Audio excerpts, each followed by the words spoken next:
13.8% in 2021. Now, Labour will act to close the gap and to support disabled people by introducing disability pay gap reporting for large employers. It's good for disabled people, it's good for business, and it's good for our economy. So why won't the government follow suit? Minister. I think, Mr. Speaker, we're absolutely committed to supporting disabled people, and frankly, we're very 13.8% in 2021, and to support disabled people by introducing disability pay gap reporting for large employers. It's good for disabled people, it's good for business, and it's good for our economy. So why won't the government follow suit? Minister. I think, Mr. Speaker, we're absolutely committed to supporting disabled people, and frankly, we're very proud of our record. We have supported more than 1 million disabled people into work, hitting the target 5 years early, and we are rewiring our benefit system to give a renewed focus on what people can do rather than what they cannot, so that those opportunities to improve their lives and get the pay they want through their employment is absolutely there. Bolton. Thank you, Mr. Speaker. Mr. Speaker, disabled people are also being hit hard by the Conservative cost of living crisis, which my honourable friend has already referred to. But you see, on average, the extra cost of disability is equivalent of 63% of household income before housing costs. So I would ask the Minister what discussions she has had with the Minister for Disabled People over this important issue.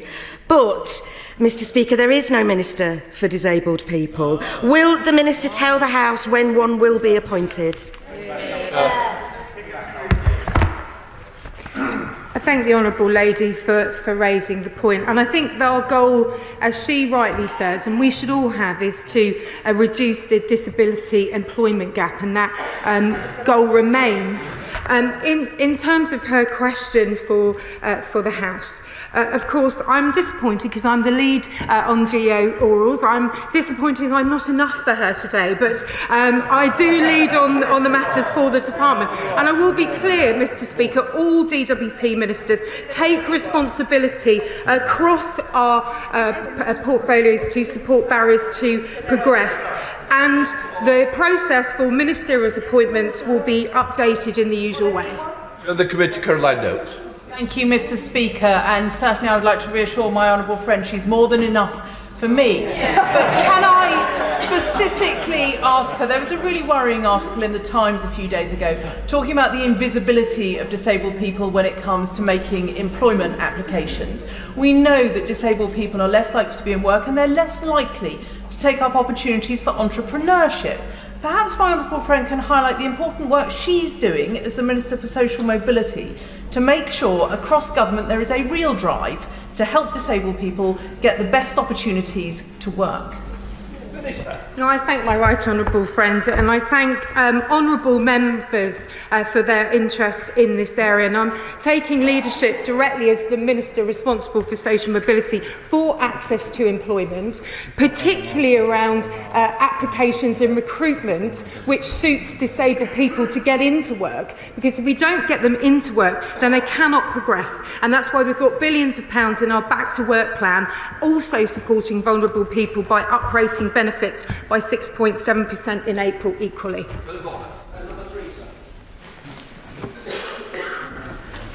Is that me again?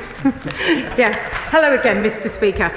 The Disability Action Plan's accessible 12-week consultation closed on the 6th of October. Since then, officials have been carefully considering all the consultation responses.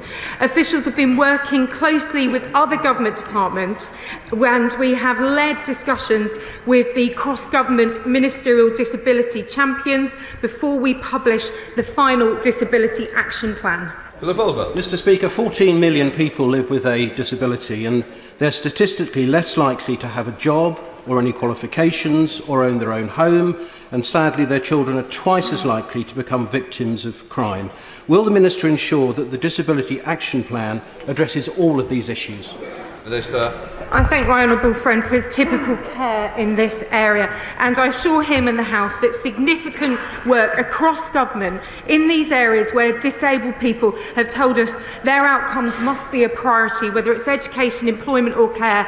We are focused on that, why the Disability Action Plan will complement this work. We're using the insight from the 12-week consultation to deliver real improvements in all the areas that matter most to disabled people to improve those daily lives. Thank you, Mr. Speaker. 1.4 million people in the UK are living with a brain injury. Will she make sure that the final version of the plan lays out precisely what they intend to do in relation to people who have had a brain injury? Because the good news is that with really good neurorehabilitation, people can be given back not just their life, but a real quality of life. And we owe that to them, don't we? Well, I thank the honourable gentleman. My father lived with a brain injury for over 25 years, and my annual Christmas card this year is with Headway Sussex and through their art therapy work. So I can assure the honourable gentleman thinking about the impacts of brain injury is something that I do in DWP on a daily basis, and I thank you for raising that. Or Blackman. Before, Mr. Speaker. Seriously. Mr. Speaker, it is crucial the international community recognises the atrocities committed by Hamas and that they are held to account for their barbarism. That is why we are engaging with partners, including the UN, to ensure perpetrators are held to account for their depravity. The UK remains a global leader in eradicating sex-based violence. PCVI, our Preventing Sexual Violence and Conflicts initiative, has £60 million funding to combat conflict-related sexual violence and ensure survivors access redress and support. And on the 28th of November, we announced a further £33 million to support grassroots women's rights organisations tackling sex-based violence. Blackman. Thank you, Mr. Speaker. I thank my right honourable friend for that answer. Hostages that have been released report that Hamas atrocities meant that they were in captivity. They were subjected to physical and sexual violence. The Israeli Health Service also report that hostages have been drugged to make them look happy on videos. Will my right honourable friend join me in condemning Hamas for doing this and demanding that the International Red Cross have access to every single one of the hostages immediately? Mr. Speaker, I share my honourable friend's horror. It is extremely distressing to hear all of those reports, and I do unequivocally condemn the reports of sexual violence which we are seeing. We continue to engage regularly with partners, including the UN. I will pick up the points that he has raised directly with the Foreign Office to see whether we can do what he asks. It sounds like something that does need the Red Cross, but we will make sure that we coordinate across government for a dedicated response on this issue.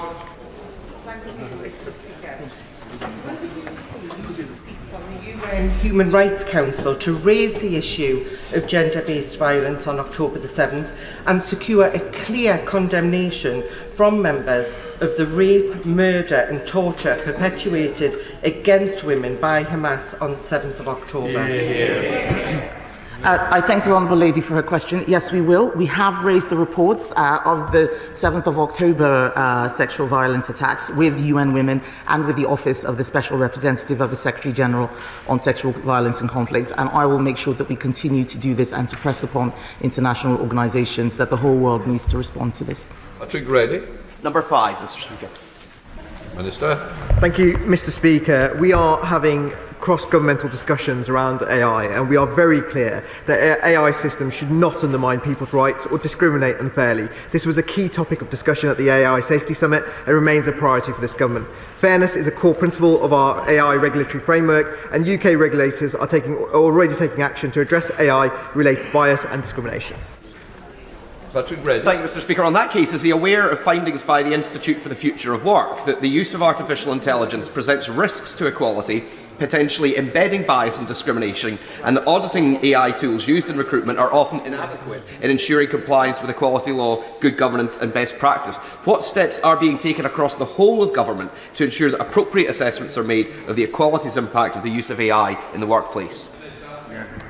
Thank you, Mr. Speaker. That's exactly why we had the AI Safety Summit, with over 28 countries plus the EU signing up to the Bletchley Declaration. And in March, we published the AI Regulation White Paper, which set out our first steps towards establishing a regulatory framework for AI. But I repeat, AI systems should not undermine people's rights or discriminate unfairly. That's why it's one of the core principles set out through the White Paper. SNP spokesperson Kirsten Oswald. Thank you, Mr. Speaker.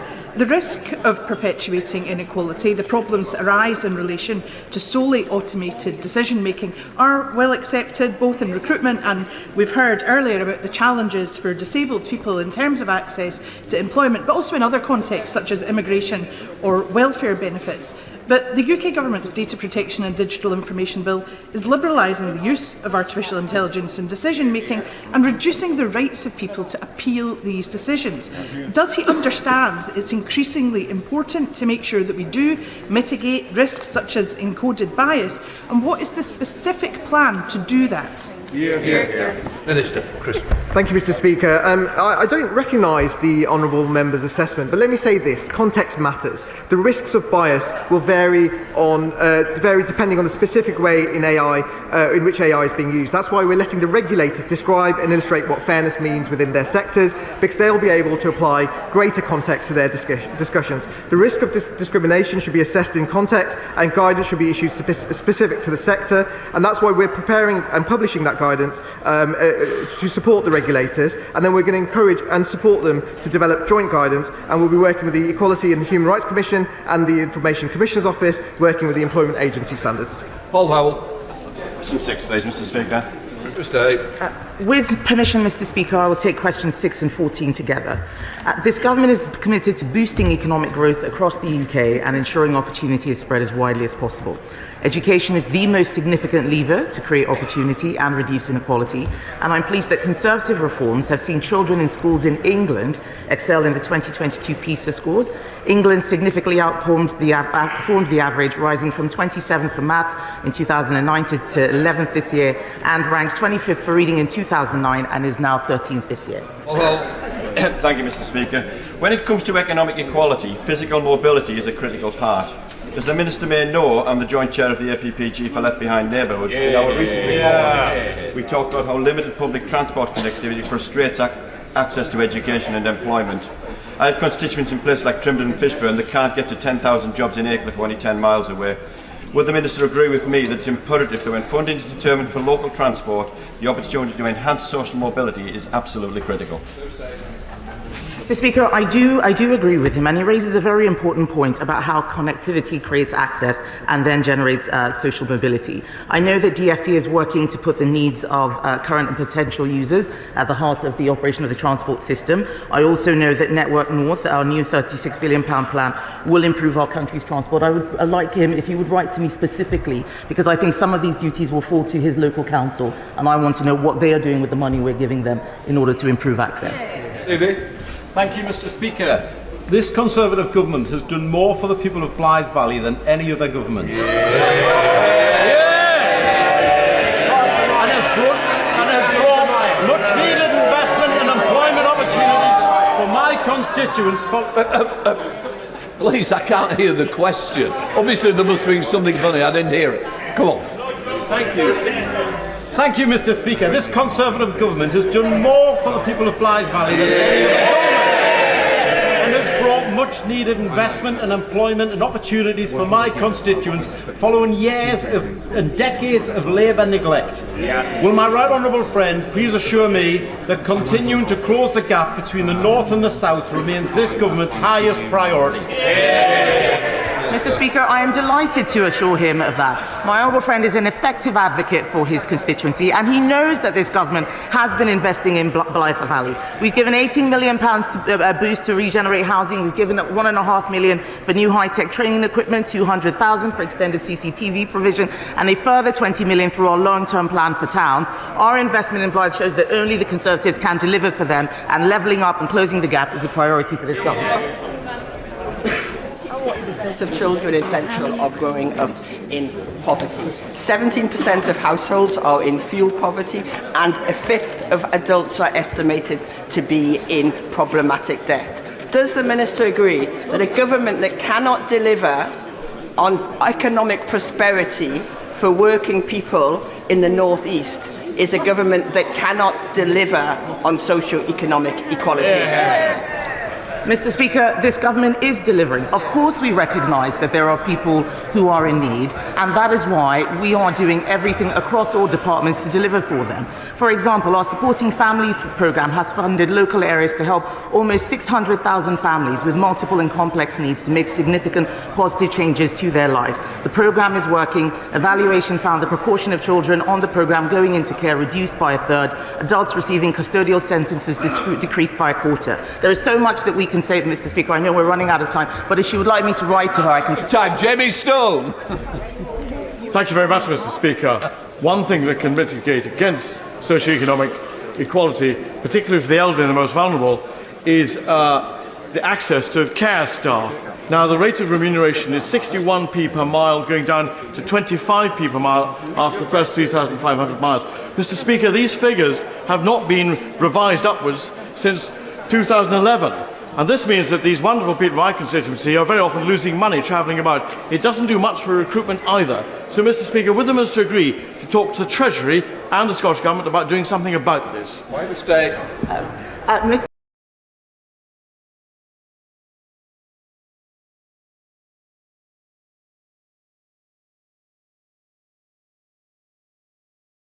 Mr. Speaker, I'm sure colleagues in the appropriate department have heard the Honourable Gentleman's question and will be able to comply with the duty. I will be publishing updated guidance shortly, and I will then write to leaders of public authorities that have a key role in promoting social cohesion to show how they can foster good relations, promote equality of opportunity and eliminate unlawful discrimination. I thank the Secretary of State for her answer. As the Women's Budget Group has rightly pointed out, women are more reliant on benefits due to caregiving roles, and they have been disproportionately impacted by regressive social security changes since 2010.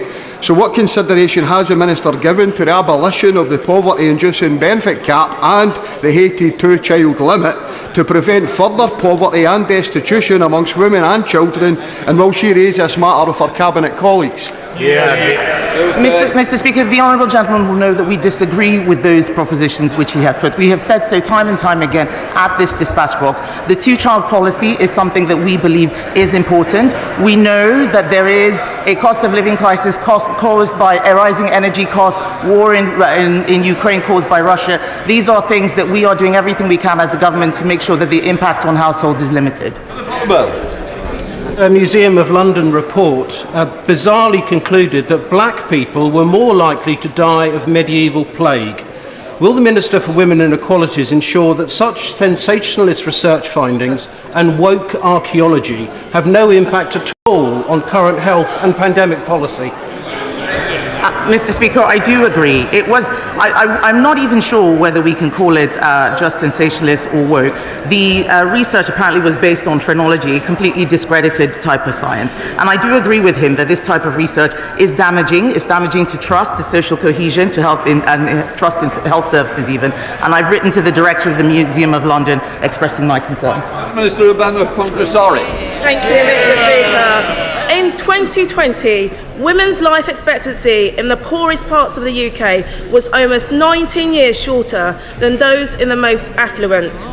13 years ago, Labour introduced socio-economic duty in the Equality Act to make the NHS and other public bodies tackle this gap. Why have ministers failed to implement it? Mr. Speaker, the socio-economic duty the Honourable Lady references is right, is not commenced in England. It is, however, commenced in Scotland, where the figures are worse, and that shows that that is not the solution to the problems which he's raising. Elaine Saxby. Thank you, Mr. Speaker. My North Devon constituency is in the lower quartile for social mobility. What steps is my right honourable friend taking to improve social mobility outcomes for remote, rural and coastal communities? Thank you, Mr. Speaker. I agree with my honourable friend that circumstances of a person's birth or where they live should not be a barrier to social mobility, and that's why we have established things like the Social Mobility Pledge Consortium with businesses. 120 of them have signed up. There are 12 community renewal fund projects serving her constituency and the wider area, and of course £1.2 million from the Shared Prosperity Fund achieving those aims.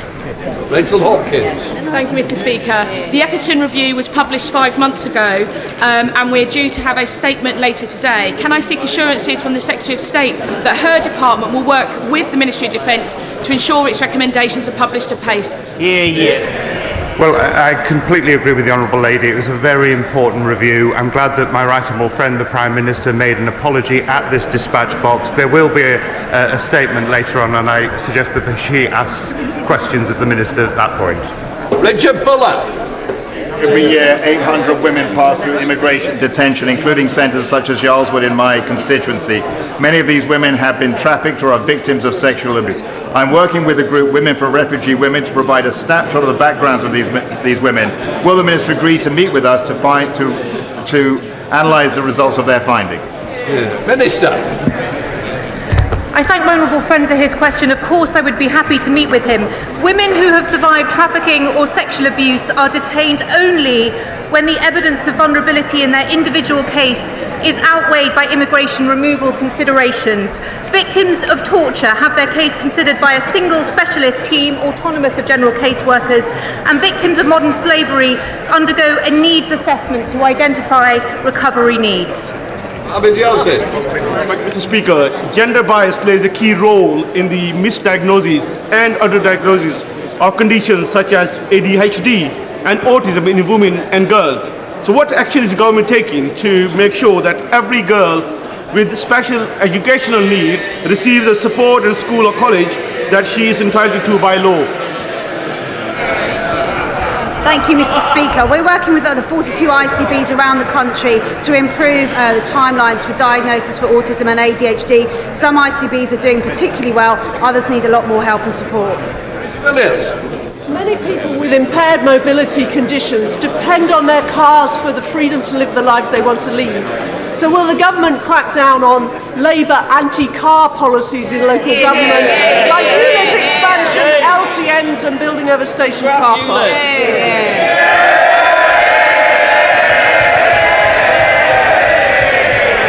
Thank you, Mr. Speaker. This government is clear in its condemnation of Labour's attack on motorists, whether it's in London or Wales. That is why, in the summer, the Prime Minister ordered a review of low-traffic neighbourhoods, which are making some parts of London inaccessible for disabled people, whether they're using public transport or cars. Kennewick Gaskell, final question. Single sex has disclosed that police forces are still failing to adequately record the sex of an offender at birth, sometimes recording self-identification. This can have considerable effect upon criminal justice data. Will the Minister take any steps to ensure that the correct data is given so that appropriate analysis can be given and we don't have skewed information? Yes, that is something that my department is working on. He's absolutely right that we need to make sure that data is accurate, people understand what is being recorded, and that this doesn't have an impact on how public services are delivered. And if he has any further information which he would like to share, I'd very much like to see if there's specific constituency circumstances we can look into. We now come to Prime Minister's questions. Mike Kane. Welcome back, number one, sir. Mr. Speaker.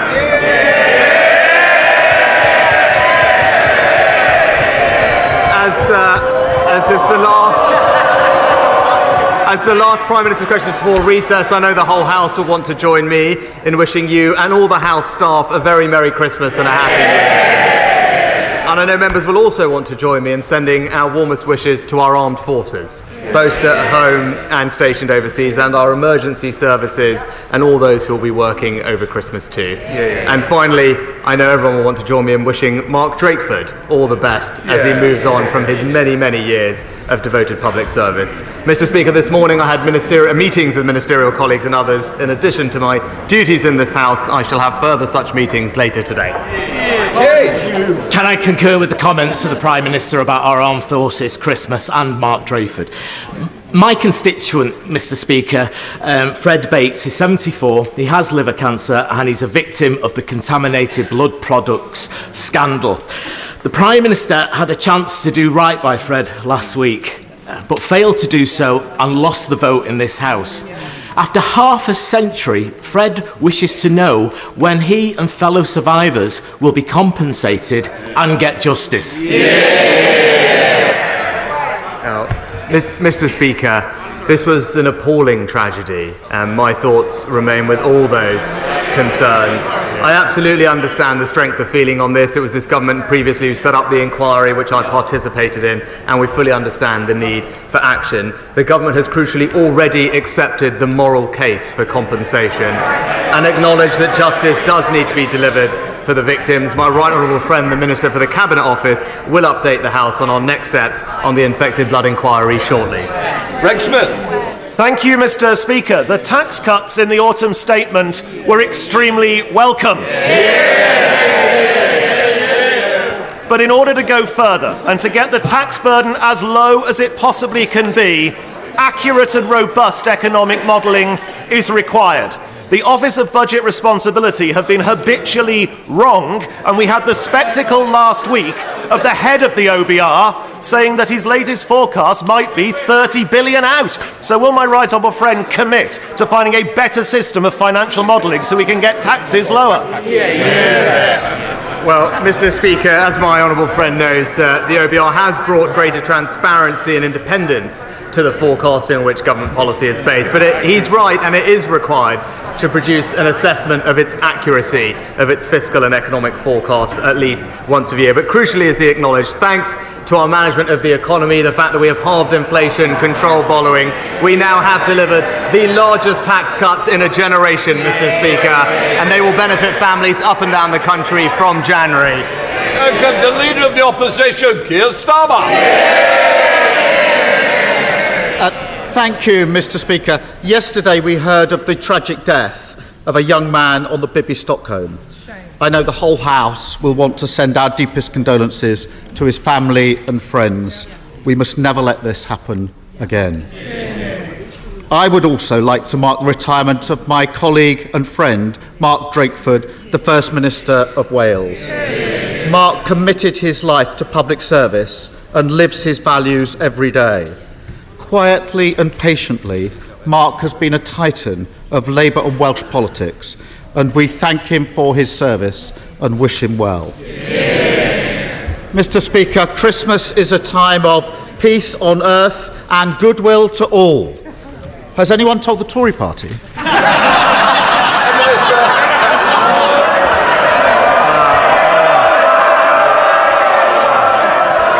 Well, Mr. Speaker, Christmas is also a time for families, and under the Conservatives we do have a record number of them, Mr. Speaker, but it's important. At the beginning of the year, I set out some priorities that this government would deliver for the British people.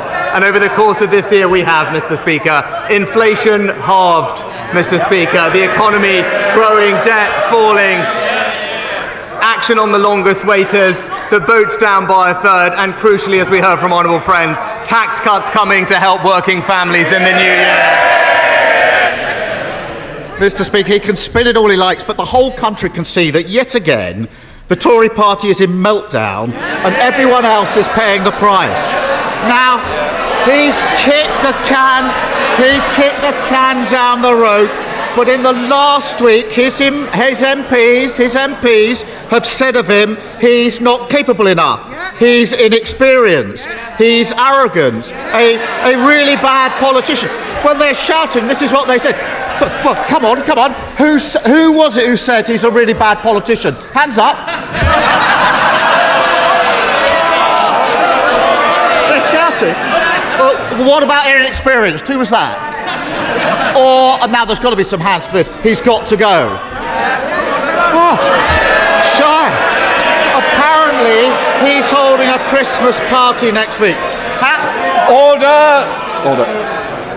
It's Christmas. No, but you might not want the Christmas present that I could give you. So please, Keir Starmer. Apparently he's holding a Christmas party next week. How's the invite list looking?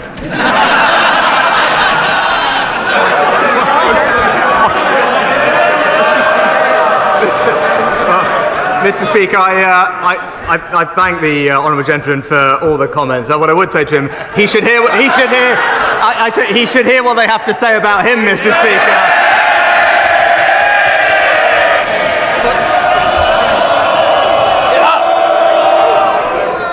Right. Do you want to be the first one?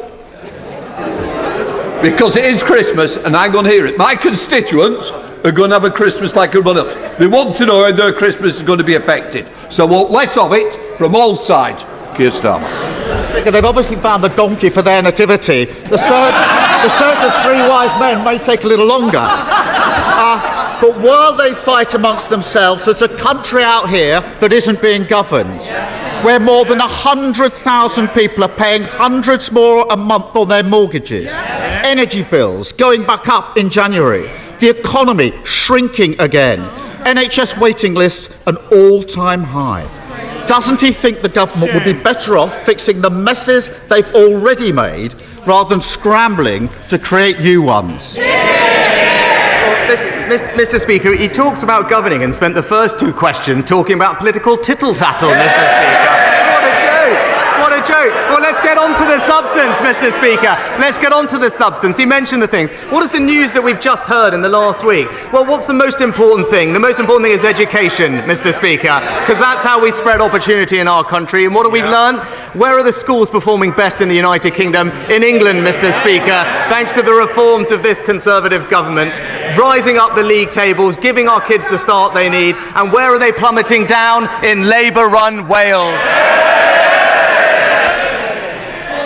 He talks about children. Nearly 140,000 children are going to be homeless this Christmas. That is more than ever before. That's a shocking state of affairs, and it should shame this government. Instead of more social housing, house building is set to collapse. Instead of banning no-fault evictions, thousands of families are at risk of homelessness. Rather than indulging his backbenchers swanning around in their factions and their star chambers, pretending to be members of the mafia, when's he going to get a grip and focus on the country? Let's just look at the facts. Let's look at the facts, actually, because rough sleeping in this country is down by 35%, Mr. Speaker, since its peak, thanks to the efforts of this government. There are hundreds of thousands of fewer children in poverty today, thanks to this government, Mr. Speaker. And when it comes to home building, again, what is he doing? We just had the data this last week. In the last year, an almost record number of new homes delivered, Mr. Speaker, more than in any year of the last Labour government. 140,000 children homeless this Christmas, and he's utterly tone deaf. And the rise in homelessness shows how these Tory crises merge and grow and damage the country. Families like the Bradys in Wiltshire, both parents working full-time, with two young children, forced out of their home of 15 years by a no-fault eviction, now living in their van. Or 11-year-old Liam Walker, homeless this Christmas. He wrote a letter to Santa saying, "Please, can I have a forever home?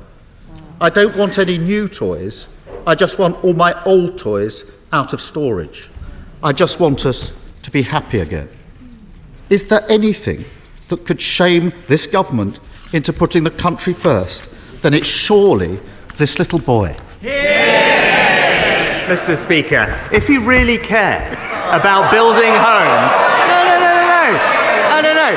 If he really cared about building homes, when there was an opportunity in this House, Mr. Speaker, in this House, to back our plans to reform defective EU laws, to unlock 100,000 new homes, Mr. Speaker, what did he do? What did he do? He went in front of the cameras and said one thing and came in here and blocked it. Typical shameless opportunism. Thank you, Mr. Speaker. He hasn't finished. As the world's... One more. Mr. Speaker, is that really his Christmas message to Liam? Cocooned in his party management breakfast. He just can't see the country. Order.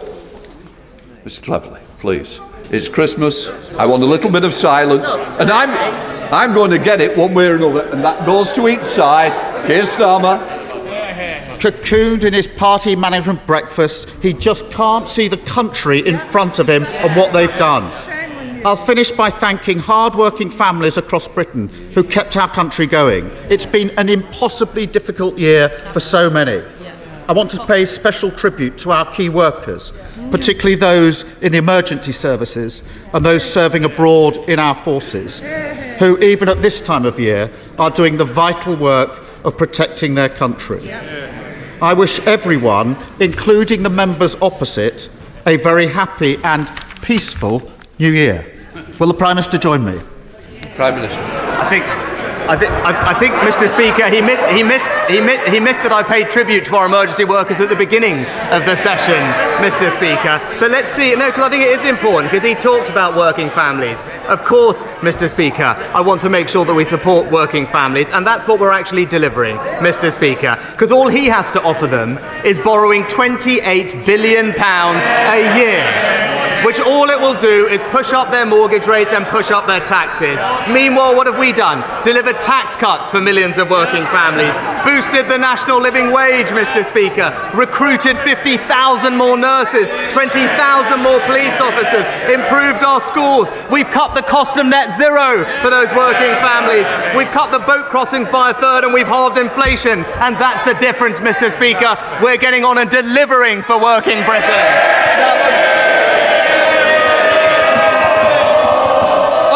Stephen Hammond. Thank you, Mr. Speaker. As the world struggles to agree the future of the 1.5 commitment, in Wimbledon we're keen to do our bit. So to help my campaign to make EV charging access more widespread, can I ask my Right Honourable friend for 2 early Christmas presents? Will you speak to our Right Honourable friend the Chancellor to ask him to look again at the unfair differential rates of VAT on public and private charging points, and will he ask our friend, our Right Honourable friend, the Levelling Up Secretary, to look at the bylaws that stop local councils making on-street parking and charging more accessible? Well, Mr. Speaker, I'm happy to tell my honourable friend that the Chancellor has already authorised over £2 billion of investment to support our transition to zero-emission vehicles, and we are well on track to reach 300,000 charge points by 2030. And I can also tell him that we will consult on amending the National Planning Policy Framework to make sure that it prioritises the rollout of charge points on top of the funding of almost £400 million to support local authorities, spread these out so all our families have access to them when they need. SNP leader Stephen Flynn. Thank you, Mr. Speaker. Can the Prime Minister please share his Christmas message for children being bombed in Gaza this winter? Prime Minister. No. Mr. Speaker, nobody wants to see this conflict go on for a moment longer than necessary.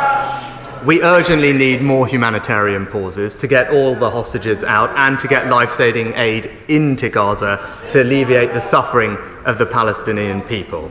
And we have been consistent that we support what is a sustainable ceasefire, which means Hamas must stop launching rockets into Israel and release all the hostages. Stephen Flynn.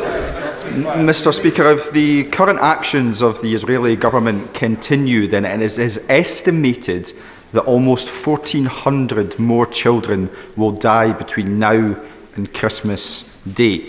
Now, in the United Nations last night, our friends and allies in France, in Ireland, in Canada, in Spain and in Australia, they joined with 148 other nations to vote with courage, care and compassion for a ceasefire. The UK, they shamefully abstained. How can the Prime Minister possibly explain why 153 nations are wrong, yet Westminster is right? Mr. Speaker, as I've said consistently, we're deeply concerned about the devastating impact of the fighting in Gaza on the civilian population. Too many people have lost their lives already, and this is something that we've stressed, and I've stressed personally to Prime Minister Netanyahu just last week.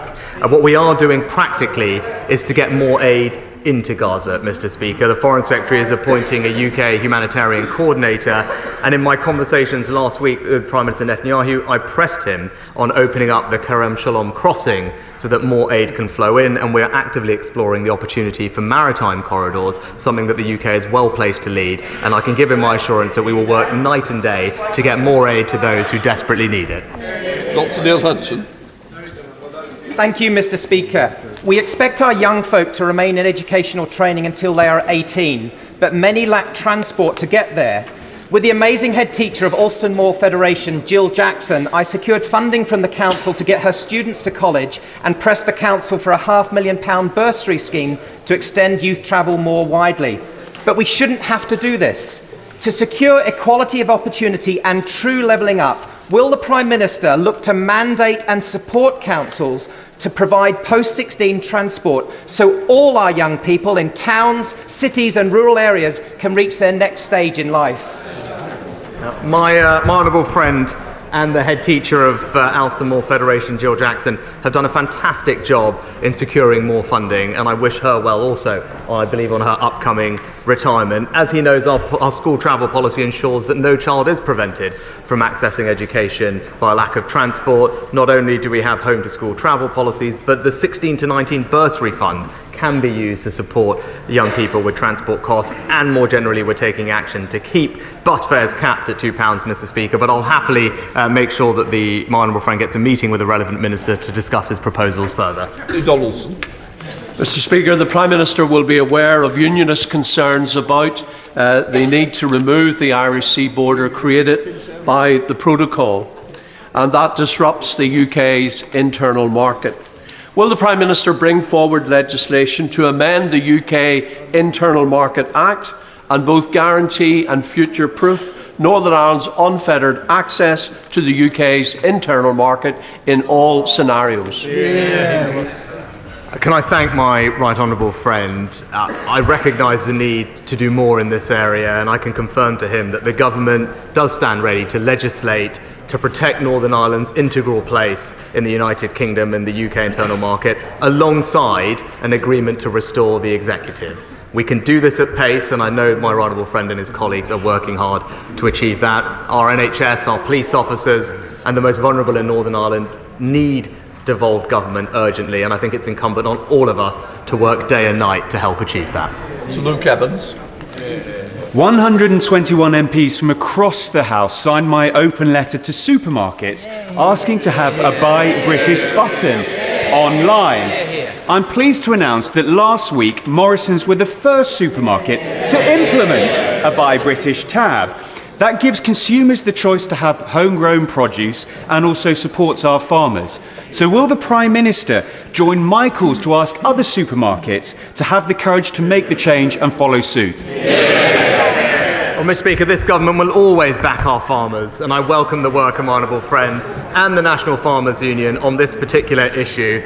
We absolutely support calls for industry-led action on this topic. I welcome the news about the Buy British button at Morrisons, and I can tell my honourable friend that we will continue to encourage all retailers to do all they can to showcase the incredible food produced right here in the United Kingdom. Stephen Timms. Thank you, Mr. Speaker. The marriage plans of thousands of couples were dashed last week by the sudden announcement of a big increase in the salary requirement for a spouse visa. Can the Prime Minister give any reassurance to those with very well advanced marriage plans which appear now to have been scuppered, and to families already in the UK who need to extend their stay who won't comply with the new rules? Can he at least offer some transitional help for families, or does his party's support for the family now only apply to the highly paid? Well, Mr. Speaker, we have a long-standing principle that anyone bringing dependents to the UK must be able to support them financially. We should not expect this to be at the taxpayers' expense, and the threshold hasn't been raised in over a decade. It's right that we have now brought it in line with the median salary. The family immigration route, as he knows, does contain provision for exceptional circumstances, but more generally it's also right, and I can tell him, to look at transitional arrangements to ensure that they are fair, and the Home Office are actively looking at this and will set out further information shortly. Holly Mumbycroft. Thank you, Mr. Speaker. And I make no apology for raising once again the issue of steel. As you know, we are at serious risk now of losing the ability to make virgin steel here in the UK. I know the government are working hard on this, but it is a matter of national security and we need the Prime Minister's leadership on this issue. What is he doing to ensure that we are able to make our own virgin steel and we don't lose it under his watch? Mr. Speaker, can I praise my honourable friend's leadership for championing her local community but also the steel industry in the UK, and she's right to do so because it is an incredibly important part not just of our local communities but of our economy and security, and she is right to put this issue on the agenda. We are committed to working with the steel sector to secure a decarbonised future, supporting local economic growth and our levelling up agenda. That includes our commitment for major support with energy costs but also access to hundreds of £millions of grants to support energy efficiency and decarbonisation. I obviously can't comment on conversations with individual companies, but you can see our track record in working with either Celsa or Tata Steel that we have been able to support our fantastic steel industry and will always continue to do so. Smith. Thank you, Mr. Speaker.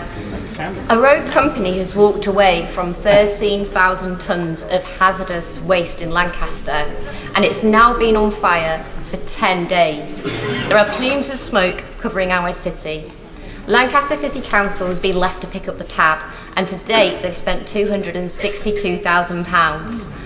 Without government support and intervention, this fire will burn for several months. So will the Prime Minister support my local council with swift government support? Can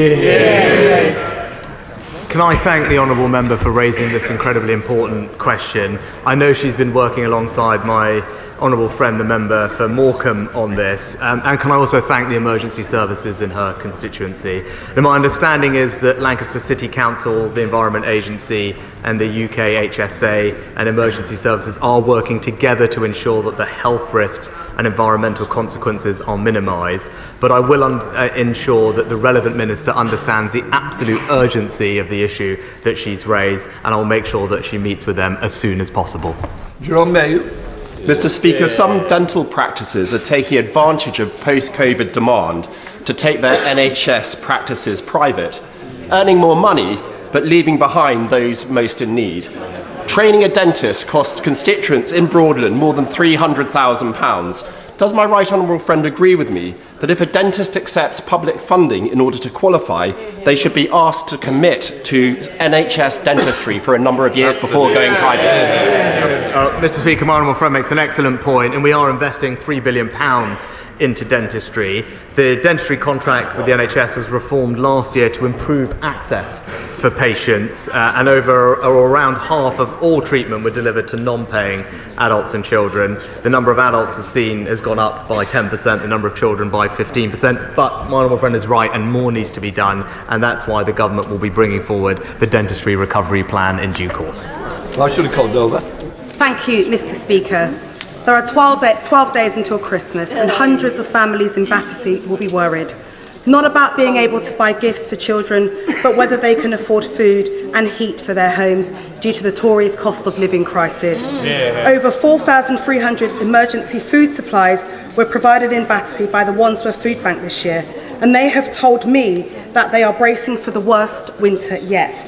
So what is the Prime Minister doing to ensure families do not go cold and hungry this Christmas? Well, Mr. Speaker, we care deeply about making sure those who are most vulnerable in our society get the support that they need through the winter. That's why we increased welfare by record amounts earlier this year. We supplemented that with cost of living payments of £900 for the most vulnerable. It's why we supported those with energy bills who need our help the most. Pensioners in her constituency and elsewhere will receive up to £300 alongside their winter fuel payment. And indeed, that support lasts not just through the winter but into next year, because we're deeply committed to helping those who need it, and this government has got a track record of delivering that help. Mr. Morris. Thank you, Mr. Speaker. The Prime Minister is rightly focused on taking long-term decisions to improve the lives of people in this country. So can I make a suggestion? Our mental health legislation is 40 years old, and we made a manifesto commitment in 2017 and 2019 to reform the Mental Health Act, because we have people with learning disabilities and autism sectioned under the Act being kept an inappropriate accommodation for long periods. We have people sectioned under that Act not receiving the compassionate care that they deserve and, in a sense, are criminalised. And we have people sectioned under that Act who have their mental health condition re-stigmatised by the act of sectioning. So would the Prime Minister, in the absence of a bill in the King's Speech, would the Prime Minister agree to meet with me and other like-minded colleagues to discuss how we might be able to take forward reform of the Mental Health Act, because it simply isn't fit for the 21st century? Well, can I thank my honourable friend for raising this important issue? He's absolutely right about the work that needs to be done, and I'm grateful to the Joint Committee on the draft Mental Health Bill, and our intention is, when parliamentary time allows, to bring forward a bill. I'd be happy to meet with him and colleagues to discuss this, but also just remind everyone that we are undertaking the largest expansion of mental health services in a generation, £2.3 billion of extra funding by March of next year, increasing capital investment in mental health urgent care centres, and under the long-term workforce plan, the largest expansion of the mental health workforce that we've ever seen in this country. Speller. Thank you, Mr. Speaker. Rather than the headline chaos of a government that is dominating the media, much more important to the public, business and organisations is their deeply unsatisfactory day-to-day experience in engaging with this dysfunctional administration. As far as they can see, Britain isn't working. When's he going to get a grip? Mr. Speaker, the most pressing issue facing families is the cost of living, which is why this government has delivered what it said, which was to halve inflation, Mr. Speaker. Not just that, we are supplementing that with significant tax cuts benefiting working families from January, £450 for a typical person in work, demonstrating that we are absolutely on the side of hard-working families, and this government is cutting their taxes. Mr. Speaker, breast cancer survival rates have improved, but we need to go further on harder to reach cancers. There is a drop-in in Parliament this afternoon on lobular breast cancer and the research we need. Could my right honourable friend or his excellent new Secretary of State for Health find time in their busy diaries to join us? Well, can I thank my right honourable friend for the work that he does on this specific and important issue. I'm happy to tell him the Health Secretary, I believe, is attending this afternoon's event to hear more about its work, and I can assure him that we're focused on fighting cancer on all fronts: prevention, diagnosis, treatment, research and funding. We are making good progress, but there's always more we can do, and I look forward to hearing from him after this afternoon's event. Thank you, Mr. Speaker. While Home Secretary was in Rwanda signing his new treaty, his department put out a contract to manage small boat arrivals until 2030 at a £700 million cost to the taxpayer. Doesn't this show that even the Home Office doesn't think the Minister's plan will work? It's a total mischaracterisation, Mr. Speaker, of what was put out, which was an advert, not a commitment. But what I can say to the Honourable Lady, I'm glad that she now cares about this issue, not something that we've seen previously from the side opposite, but our track record is clear. We've got the numbers of small boat arrivals down this year by over a third, Mr. Speaker. That's what we're doing about it. The party opposite voting against every measure that we've taken. Thank you, Mr. Speaker. I chair the caucus of 38 Conservative members of Parliament who have Britain's longest river flowing through their constituencies, and we presented a business case to the Chancellor for £500 million to try to manage this river holistically. Our constituencies are now facing flooding every year, with the damage that causes our businesses and our communities. And this evening I have an adjournment debate on flooding of the River Severn. Will the Prime Minister take an interest, because the business case shows a GVA uplift for the West Midlands of over £100 billion if we can manage and tame Britain's longest river? Can I thank my honourable friend for raising this? I do recall he and I spoke about this when I was Chancellor, and I praise him for the work and his leadership on this issue in his local area. I'll make sure the Chancellor does look at the business case, and he will know that we have a significantly increased funding for flood defences to over £5 billion, protecting hundreds of thousands more homes. But if this is an interesting opportunity for the Chancellor to look at it, I'm sure he'll take that up. Christopher Brown. Thank you, Mr. Speaker. Mr. Speaker, what's worse? Losing your WhatsApp messages as a tech bro, losing £11.8 billion to fraud as Chancellor, presiding over the biggest fall in living standards in our history, or desperately clinging on to power when you become even more unpopular than Boris Johnson? Mr. Speaker. Mr. Speaker, what matters to me is delivering for the British people, and that's exactly what we're doing. I don't, Theresa Villiers. Given the appalling reports of sexual violence committed by Hamas on the 7th of October and the risk that hostages could have this treatment inflicted on them as well, will he raise this issue in international fora so the international community demands strongly humanitarian access to hostages in Gaza? Mr. Speaker, the reports of sexual violence perpetrated by Hamas are deeply shocking. We've raised our concerns with the United Nations a fortnight or so ago, and we are engaging with the Israeli government to consider what further support we can take. And more broadly, we continue to do everything that we can to ensure that all hostages can return safely to their families, including those British hostages and those with links to the UK. And she can rest assured that I and the Foreign Secretary are working tirelessly to bring about their safe return. That completes Prime Minister's questions.